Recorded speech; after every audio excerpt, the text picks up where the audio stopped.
누구에게나 오로지 짊어지고 가야 할 인생의 무게가 있다. 생명을 가진 모든 존재는 저마다 생의 대가로 무언가를 책임지고 감내하며 살아야 한다. 백창호 시인이 표현했듯 날마다 어둠 아래 누워 뒤척이다 아침이 오면 개똥 같은 희망 하나 가슴에 품고 다시 문을 나서는 것이 인생일지 모른다. 때로 넘어지고 때로 좌절하는 쉽지 않은 일상에서 존재만으로 위로가 되고 마음을 오롯이 나눌 그 무언가가 있다면 그것만으로 인생은 살만한 것일 게다. 내게는 나무가 그런 존재였다. 그런 의미에서 나무는 평화의 기술자다. 세상 그 무엇에게도 해를 끼치지 않고 존재 자체로 휴식이 되고 작은 평안을 가져다 준다. 팍팍한 삶에 잠시나마 숨을 고를 여유를 주고 세상사에 휘둘려 조급해진 마음을 지금 이대로도 괜찮다며 다독여준다. 그처럼 내가 나무에게서 받았던 과분한 선물을 청하지 않아도 서슴없이 내주는 나무의 위로를 곁에 있는 것만으로 깨닫게 되는 그 생명력을 더 많은 사람과 나누고 싶었다. 어디 가나 벽이고 혼자라는 생각이 들 때 내가 그랬듯 이 책을 읽는 당신도 나무로부터 단단한 삶의 태도와 지혜를 얻었으면 좋겠다.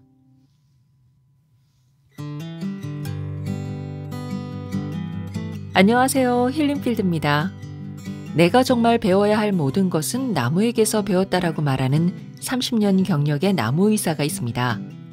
바로 나는 나무에게 인생을 배웠다의 저자 우종영 작가입니다. 어려서 천문학자를 꿈꿨지만 색약 판정을 받고 다니던 고등학교도 그만둔 채 정처 없이 방황하다가 우연한 기회에 도제로 들어간 원예 농장에서 그는 직감적으로 느꼈다고 합니다. 나무 키우는 일이라면 내가 평생토록 할 수 있을 것 같다고 말이죠. 또한 그곳에서 함께 일했던 노인의 가르침은 평생의 신념이 되었는데 나무를 자를 때는 나무에게 먼저 물어봐라. 나무를 옮길 때는 나무가 이사하는지 모르게 해라. 즉, 나무를 다룰 때는 언제나 나무 입장에서 먼저 바라보라는 것이었습니다. 상대의 입장을 먼저 생각해야 함은 그 상대가 인간이든 동물이든 자연이든 모두에게 해당하는 기본 도리인 듯합니다. 우종영 작가는 현재 나무병원 푸른 공간을 설립해 30년째 아픈 나무를 돌봐오고 있습니다. 나무병원은 위태롭던 그의 삶을 붙들어준 나무에 대한 은혜에 보답하기 위함이며 또한 그에게는 나무를 보살피는 일이 곧 자신을 보살피는 일이라고 했습니다. 인생의 어려운 질문에 부딪힐 때마다 나무에게서 해답을 얻었다는 그는 세상에서 가장 오래된 생명체인 나무의 깊은 지혜를 더 많은 사람과 나누고자 이 책을 썼다고 합니다. 세상 그 무엇에게도 해를 끼치지 않으면서 지금 이 순간을 현명하고 지혜롭게 살아내는 나무들. 그런 나무들처럼 단단하게 이 세상을 살아가는 법을 함께 배워보시죠.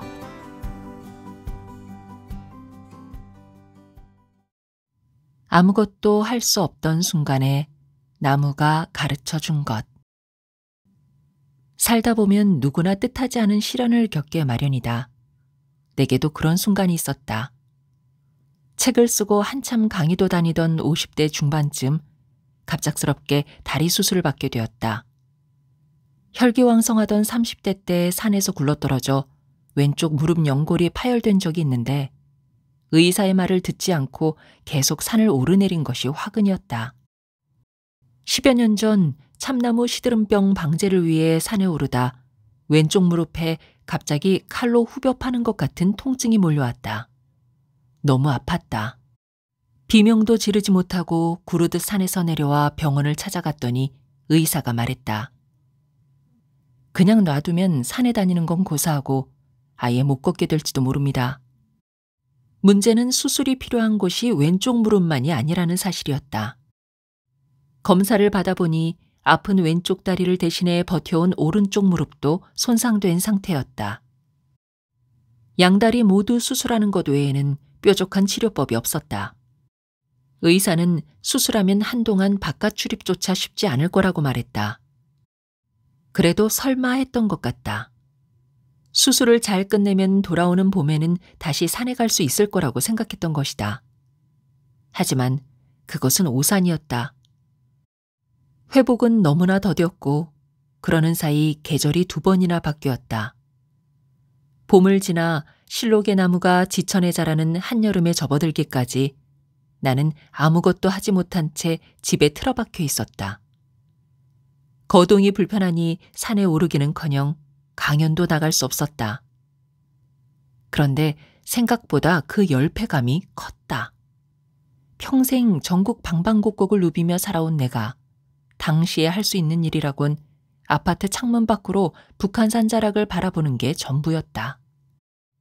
거의 반년을 두문불출한 채 집에만 있으려니 좁아진 행동 반경만큼이나 자신감도 줄었고 대신 불안이 그 자리를 채웠다. 잠자리에 들 때면 이대로 영영 산에 못 다니는 건 아닌지, 수술까지 받은 다리로 과연 예전처럼 나무를 치료하러 다닐 수 있을지 등등 온갖 상념이 꼬리를 물고 이어졌다. 그렇게 괴로운 시간을 보내던 어느 날 문득 이런 생각이 들었다. 하루에도 수많은 사람이 이보다 더 큰 일을 당하고도 살아가는데 이깟 다리 수술 받은 게 무슨 대수일까? 못한다고만 생각하지 말고 할 수 있는 만큼만 하면 되지 않을까? 수술을 받고 집에 있으면서 내가 깨달은 건 아무것도 하지 않으면 아무 일도 일어나지 않는다는 지극히 평범한 사실이었다.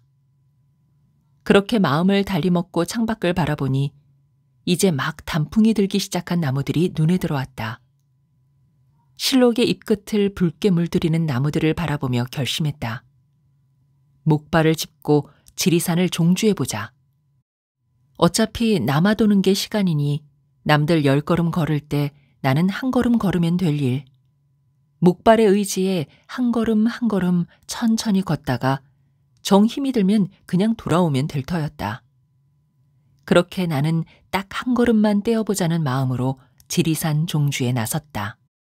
그간 무수히 많은 산을 오르내렸지만 걸음 하나하나에 온 신경을 집중하며 앞으로 나아간 적은 그때가 처음이었다. 왼쪽 목발을 앞으로 옮기고 오른쪽 다리를 내딛고 다시 오른쪽 목발을 옮긴 뒤 왼쪽 다리를 내딛는 식이었다.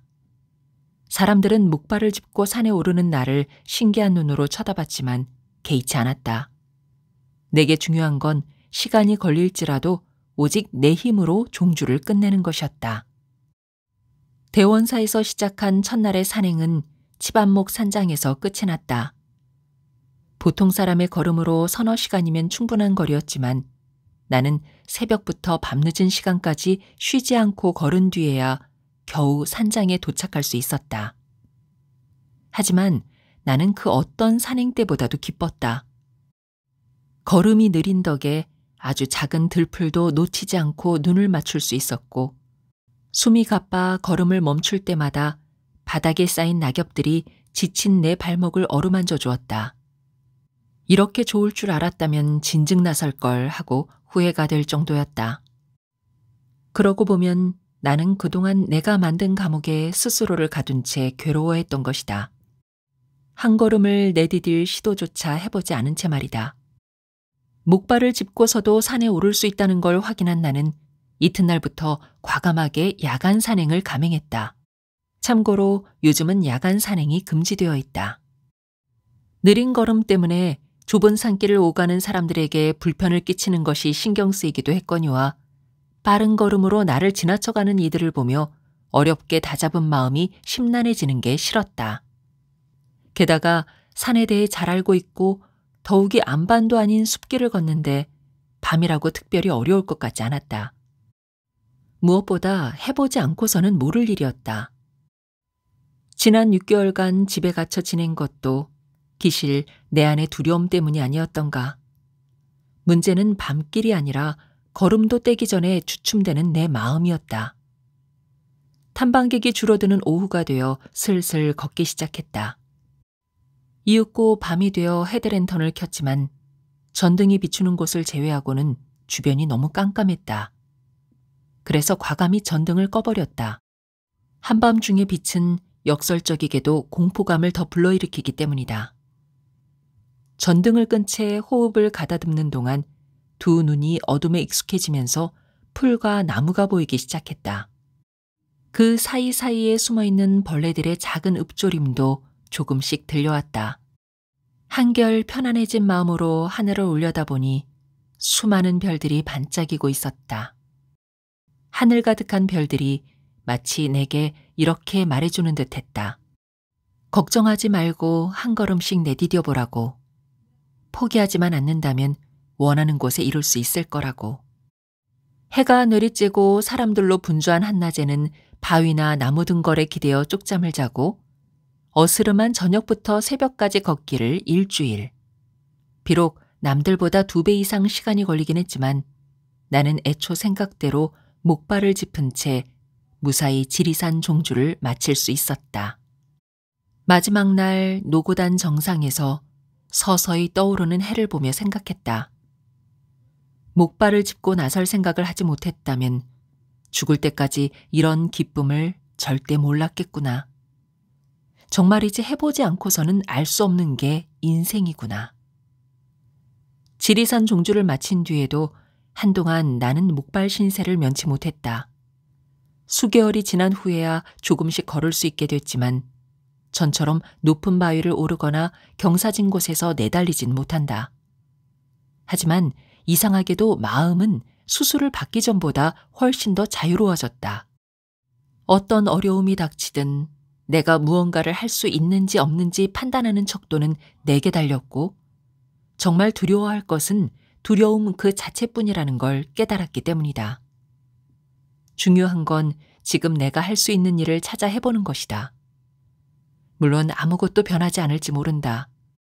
하지만 분명한 건 조금이라도 움직이면 최소한 나를 옥죄는 그곳에서 벗어날 수 있고 옮겨간 곳에서 이전에는 미처 몰랐던 또 다른 가능성을 발견하게 된다는 것이다. 그래서 지금도 나는 크고 작은 어려움에 맞닥뜨릴 때마다 이렇게 되뇌곤 한다. 못한다고 말하기 전에 딱 한 걸음만 나아가 보자고. 때론 그 작은 한 걸음이 답일 때가 있다고. 어떻게 살 것인가? 직업 특성상 사람들과 어울릴 일이 많지 않고 남 앞에 나서는 것도 좋아하지 않지만 나무에 대한 강의를 하면서부터는 꽤 많은 사람을 만났다. 덕분에 사람들과 소통하는 즐거움을 알게 되었고 저마다 사연을 품은 채 열심히 살아가는 사람들에게서 배우는 것도 적지 않다. 10여 년 전 숲해설가 교육을 위해 현장학습을 나갔을 때 일이다. 산행 중에 방송국 카메라가 따라붙기에 무슨 촬영인지 물었더니 산에 살면서 암을 극복한 사람들을 취재하는 중이라고 했다. 교육생 중에 말기 암 환자가 있었던 것이다. 암 투병 중인 교육생은 다른 사람보다 질문도 많이 하고 모든 수업 과정에 적극적이었다. 백발이 성성한데도 불구하고 어찌나 궁금한 게 많은지 두 눈은 아이처럼 빛나고 말에도 힘이 묻어났다.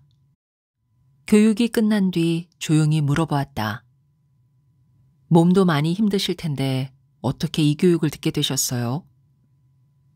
그가 말기암 판정을 받은 건 벌써 5년 전이었다. 몇 차례 수술과 항암 치료를 거듭하며 몸도 마음도 만신창이가 되었는데 어느 날 문득 죽기 전에 산에서 한번 살아보고 싶다는 생각이 들더란다. 작심을 하고 산으로 들어간 지 수개월. 하지만 죽을 날만 기다리며 누워 지내는 것도 하루 이틀이지. 평생 도시에 머물다 산에서 살려니 하루하루가 너무 지겨웠다. 죽을 때 죽더라도 이렇게 무의미하게 지낼 수는 없다는 생각에 풀과 나무를 공부하기로 마음먹었다. 처음엔 마당에 자라는 풀꽃들과 떨기나무 이름을 알아가는 정도였는데 차츰 반경을 넓히다 보니 어느덧 집 주변의 웬만한 풀과 나무는 훤히 꿰뚫게 되었고 내친 김에 더 많은 것을 알고 싶어 교육을 신청했다는 것이다. 사실 죽을 자리를 찾아 산에 갔었어요. 그런데 공부를 하다 보니 활력이 생겨 내가 환자라는 사실도 잊게 되더군요. 나무들을 보려면 좀 멀리까지 나가야 하니 밥도 잘 챙겨 먹게 되고요. 요샌 주말마다 손주들에게 풀과 나무 이름을 가르쳐주고 있는데 아이들도 무척 즐거워합니다. 숲 해설가가 되어 손주 친구들까지 불러다 모두 함께 공부하는 게 제 마지막 꿈입니다. 그의 손에 들린 노트에는 그간 스스로 터득해온 생태 지식들이 빼곡히 채워져 있었다. 그렇게 기록한 노트가 벌써 10권이 넘는다고 했다. 젊은이 못지않은 학구열을 불태우며 신나게 숲을 누비는 그를 보면서 깨달았다. 사람을 살게 하는 건 결국 마음 안에 간직한 삶의 의미라는 것을. 아픈 사람들이 마지막 희망으로 산이나 숲을 찾지만 자연에 머문다고 저절로 병이 낫는 것은 아니다. 지금 당장 쓰러질 만큼 힘이 들더라도 그것을 이겨낼 이유, 즉 삶의 목표가 분명할 때 비로소 몸과 마음이 치유될 수 있다. 시한부 판정을 받은 그가 건강한 모습으로 교육에 참석할 수 있었던 것도 숲 해설가가 되어 아이들과 함께하고 싶다는 꿈이 있었기 때문이다. 아무런 의지 없이 죽을 날만 기다리며 가만히 누워 있었다면 결코 지금의 그는 없었을 것이다. 그런 의미에서 보면 나무가 사람보다 훨씬 현명한 것 같다. 당연한 이야기지만 나무는 싹을 틔운 순간부터 위로 자란다. 줄기와 가지의 구별이 분명하지 않은 떨기나무를 제외하고 모든 나무는 죽는 순간까지 해를 바라보며 오직 하늘을 향해 뻗어나간다. 이때 중추적인 역할을 하는 것이 바로 우둠지다. 우둠지란 나무의 맨 꼭대기에 위치한 줄기를 말하는데 곱게 자라는 침엽수의 경우 하늘을 향해 수직으로 자라면서 아래 가지들이 제멋대로 자라는 것을 통제한다. 우둠지 끝이 한 마디쯤 자라고 나서야 아래 가지도 뒤따라서 한 마디 자라는 시기다. 하늘을 향해 고추선 우둠지를 보면 우둠지의 끝눈이 아래 가지들에게 하는 말이 들리는 듯하다. 답답하겠지만 조금만 참아. 내가 위로 좀 더 자라야만 우리 모두 건강하게 성장할 수 있어. 이렇듯 우둠지가 구심점 노릇을 해주어서 나무는 자라는 동안 일정한 수영을 유지할 수 있다. 특히 전나무나 메타세코이아 같은 침엽수들이 원추형으로 길고 곱게 자랄 수 있는 것은 줄기 꼭대기의 우둠지가 아래 가지들을 강한 힘으로 통솔하기 때문이다. 사람의 인생에 비유하자면 꿈이나 희망이랄까? 나무의 우둠지가 아래 가지들을 다스려가면서 하늘을 향해 뻗어가듯 사람은 꿈이나 희망 등 살아갈 이유가 있어야만 삶의 크고 작은 문제들을 이겨내며 앞으로 나아갈 수 있다. 비단 아픈 사람들에게만 국한된 이야기가 아니다. 살아갈 이유, 삶을 이끌어줄 방향타는 누구에게나 필요하다. 아무리 화려하고 풍족한 인생이라도 삶의 구심점이 없으면 무력감과 공허함에 시달릴 수밖에 없다. 삶이 무의미하고 재미없게 여겨진다면 그것은 정말 하고 싶고 이루고 싶은 무언가가 없기 때문이다. 그럴 땐 포기하고 싶은 마음을 달래주고 앞으로 나아가게 만드는 등대가 필요하다. 나무에게 그 어떤 경우에도 한눈 팔지 않고 하늘을 향해 씩씩하게 뻗어가는 우둠지가 있단 말이다. 그래서 나는 강의를 할 때 가끔 사람들에게 묻는다. 당신의 우둠지는 무엇입니까? 어떤 이에게는 그것이 사랑하는 가족일 수도 있고 못내 이루지 못한 어릴 적 꿈일 수도 있다. 무엇이든 살아갈 이유가 있으면 어려움을 딛고 일어설 용기가 생긴다. 누구에게나 똑같이 주어지는 시간이지만 내 안의 우둠지가 얼마나 선명한가에 따라 당장 오늘 하루가 10년 뒤에 내 모습이 달라진다. 하지만 지금 당장 우둠지가 없다고 초조해야 할 필요는 없다. 없으면 찾으면 되고 만들면 된다. 그러니 시련이나 고통 앞에 주저앉기 전에 한 번만 생각해보자. 나의 우둠지가 무엇인지 말이다.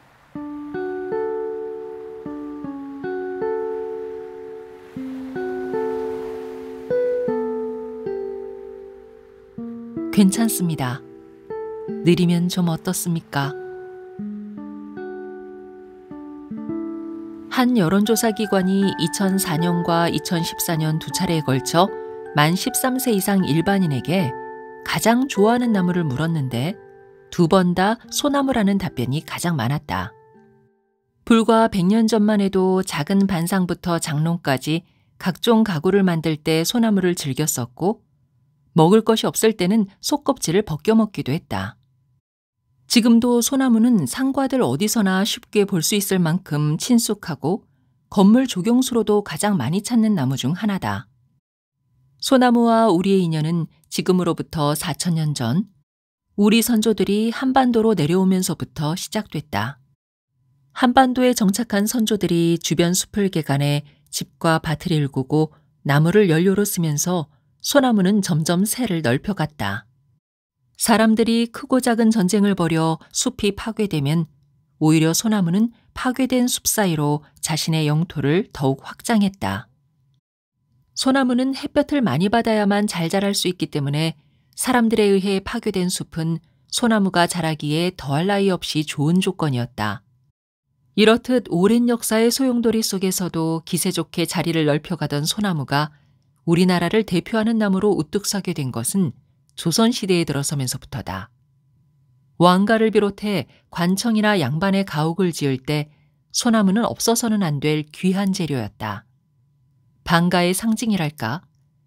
소나무는 조선 후기를 거쳐 일제강점기에 이르기까지 숱한 위기 속에서도 우리 곁에서 늘 푸른 모습으로 희망을 주는 나무였다. 소나무가 한민족을 상징하는 나무로 자리 잡게 된 것은 이렇듯 역사적 흐름과 무관하지 않지만 가장 큰 이유는 다른 어떤 나무와도 견줄 수 없는 그만의 강인함 때문일 것이다. 소나무는 해만 충분히 들면 산꼭대기 바위 틈에서도 꿋꿋이 살아가는 질긴 생명력을 지녔다. 대체 그 강인한 생명력은 어디에 기인한 걸까? 소나무는 보통 나무들과 자라는 방식이 다르다. 대부분의 나무는 봄에 새싹을 틔우고 나면 여름을 지나 가을까지 계속 가지가 자란다. 딱히 병충해나 폭풍우 같은 위기를 맞지 않는다면 앞날을 크게 염려하지 않고 무럭무럭 성장을 거듭하는 것이다. 반면 소나무는 이른 봄부터 여름이 오기 전까지 딱 한마디만 자란 뒤 생장을 멈춘다. 그래서 소나무는 마디만 세면 나이를 알 수 있다. 다양한 나무의 삶을 칼로 무자르듯 나누는 것이 썩 바람직하지는 않지만 편의상 사람들은 전자를 자유생장, 후자를 고정생장이라고 부른다. 그렇다면 소나무는 왜 고정생장을 택한 걸까? 자유생장을 택한 나무들은 자라는 속도가 빠른 대신 그만큼 대가를 치러야 한다. 대나무나 오동나무처럼 속이 빈다든지 속이 차 있어도 목질이 물러서 조그만 위협에도 쓰러지기 쉽다. 하지만 1년에 딱 한마디씩 생장하는 소나무는 천천히 자란 덕에 속을 꽉 채우므로 천년의 풍상을 견뎌낸다. 하지만 무리지어 경쟁적으로 자라는 속성수들 틈에서 느림만을 고집해서는 성장에 꼭 필요한 햇볕을 제대로 받을 수 없을 터 소나무라고 해서 척박한 땅을 좋아할 리 없지만 경쟁을 피해 그가 택한 곳은 어떤 나무도 좋아하지 않는 바위 땅이었다. 조금 어렵더라도 경쟁 대신 천천히 자라기를 택한 것이다. 과도한 경쟁에서 벗어나 자신만의 길을 일궈온 덕에 소나무는 애국가의 한 구절처럼 철갑을 두른 듯 바람과 서리에도 변하지 않는 모습으로 우리 곁에 자리할 수 있었다. 미국 캘리포니아 산악지대에는 브리슬콘 소나무가 자란다. 종명이 피누스 롱가에바. 오래 사는이라는 의미를 지닌 이 소나무는 단일 단위 생물 중에서 가장 오래된 생명체로 평균 수명이 3,000년 이상이다. 그 중에서도 가장 나이가 많은 것은 무드셀라라고 불리는 소나무로 추정 나이가 4,845세에 이른다. 최근 5,062년 된 소나무가 발견되었는데 아직 이름을 붙이지 않은 상태다. 그런데 이렇듯 오래된 나무들을 보면 한 가지 공통점이 있다. 속성수가 없다는 사실이다. 느리지만 자기만의 속도로 자라면서 경쟁을 하지 않는 나무들이 결국 오래 사는 것이다. 그래서일까? 나는 갈수록 경쟁을 부추기는 지금의 흐름이 안타깝다.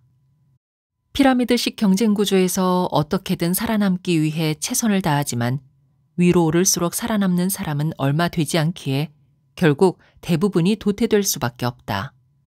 그렇다면 소나무처럼 나는 좀 힘이 들더라도 경쟁의 틈바구니에서 벗어나 나만의 길을 가겠어라는 신선한 패기가 오히려 경쟁력이 되지 않을까? 흔히 경쟁이 성장의 동력이 된다고들 한다.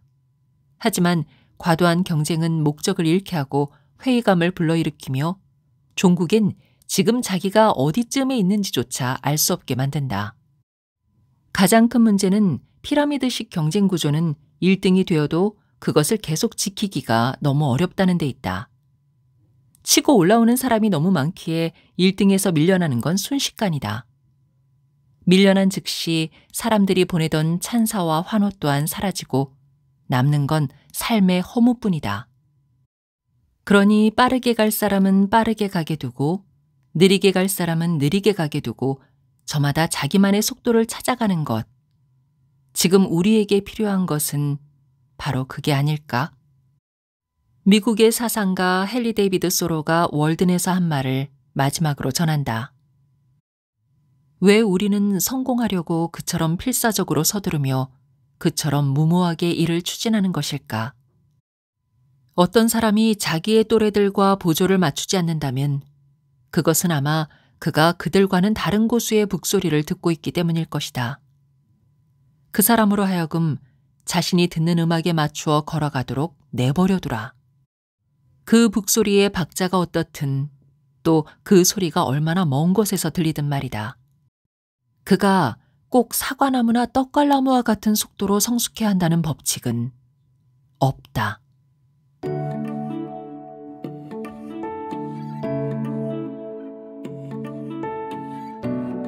야생 들꽃 중에 백리향이라는 꽃이 있다고 합니다. 그런데 워낙 작아서 눈에 잘 띄지 않는다고 하네요.